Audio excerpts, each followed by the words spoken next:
Selamat datang ke Bali. Oke, hari ini kita mau bahas sesuatu yang cukup ambisius ya dari pemerintah, namanya Gerakan 7 Kebiasaan Anak Indonesia Hebat. Atau biar gampang 7 KAIH gitu ya. Nah, sumber kita ini ada beberapa buku panduan resmi.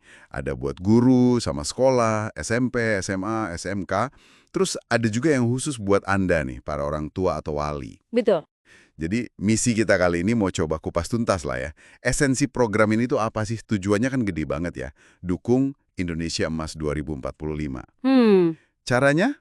Yaitu lewat pembentukan SDM unggul, tapi mulainya dari kebiasaan-kebiasaan simpel sehari-hari. Nah, ini yang menarik, penekanan di kata kebiasaan itu loh. Panduan ini tuh nggak main-main jelasin dasarnya. Jadi, ini bukan cuma, ya udah lakuin ini itu selesai. Bukan, mereka tuh bener-bener ngaitin ini ke pemahaman modern soal gimana sih perilaku, kebiasaan itu terbentuk.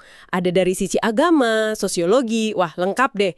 Sampai ke psikologi, kayak lingkaran kebiasaan. Ada pemicu, rutinitas, terus hadiahnya, itu kan teorinya Charles Duhigg ya. Terus juga konsep perubahan kecil tapi konsisten, kayak di Atomic Habits-nya James Clear.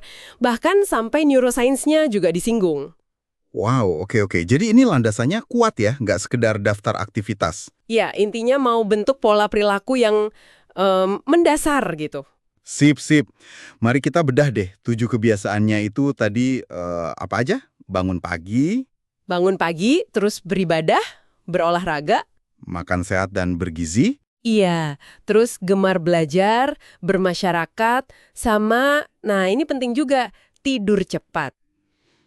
Sekilas kedengarannya dasar banget ya. Kayak, ya emang harusnya gitu kan? Tapi kayaknya implementasinya yang butuh effort bareng ya. Nah, itu dia. Justru karena dasar itu, pelaksanaannya butuh kerjasama. Panduan ini detail banget ngejelasin peran guru, sekolah, sama Anda sebagai orang tua buat tiap kebiasaan. Ambil contoh nih, bangun pagi sama tidur cepat. Itu kan kayak satu paket ya. Iya, bener. Itu bukan cuma soal jam berapa melek atau merem gitu, tapi lebih ke nanamin disiplin, kesiapan, ini langsung kena ke karakter disiplin sama sehat. Guru jadi contoh, sekolah bikin aturan yang dukung, misalnya ada kegiatan pagi rutin, nah orang tua di rumah mastiin anaknya konsisten. Bahkan disebut tokoh inspiratif kayak Pak Habibie gitu, buat nunjukin kalau disiplin simple kayak bangun pagi itu bisa jadi fondasi sukses. Oke, jadi ada makna lebih dalam ya di balik tiap kebiasaan itu, bukan cuma checklist.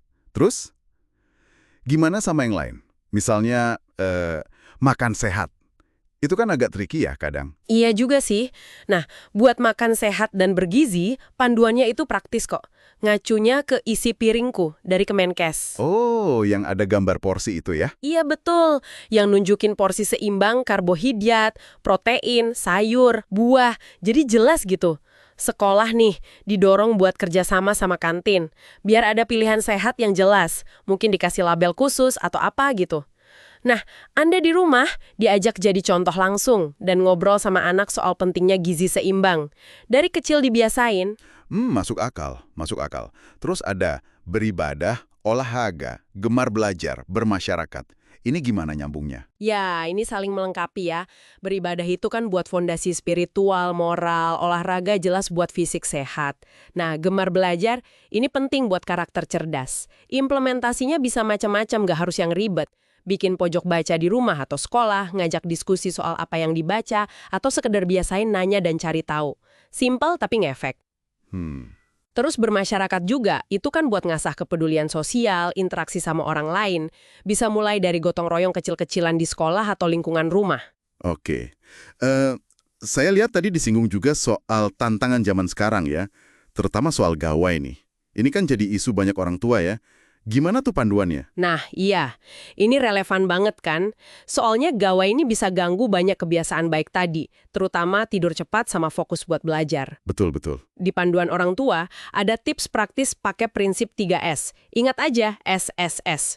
Oke, apa aja tuh? Pertama, screen time, jadi atur durasi main gawainya.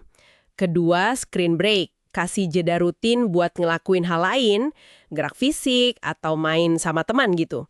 Ketiga, screen zone. Nah, ini penting. Tentuin area bebas gawai. Contoh paling umum ya kamar tidur sama meja makan.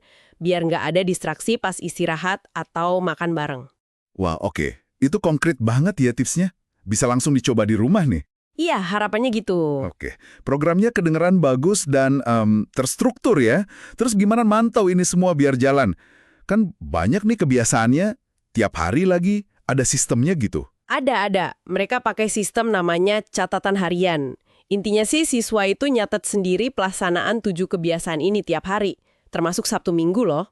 Oh, dicatat sendiri. Iya, tapi terus ada validasi. Jadi dicek sama guru di sekolah, sama Anda juga di rumah. Berdasarkan pengamatan aja. Bisa pakai paraf, atau mungkin stiker buat anak yang lebih kecil, biar seru, atau cara lain lah yang disepakati. Jadi ada unsur gamifikasi juga ya biar anak tertarik. Betul, apalagi buat anak usia dini kan.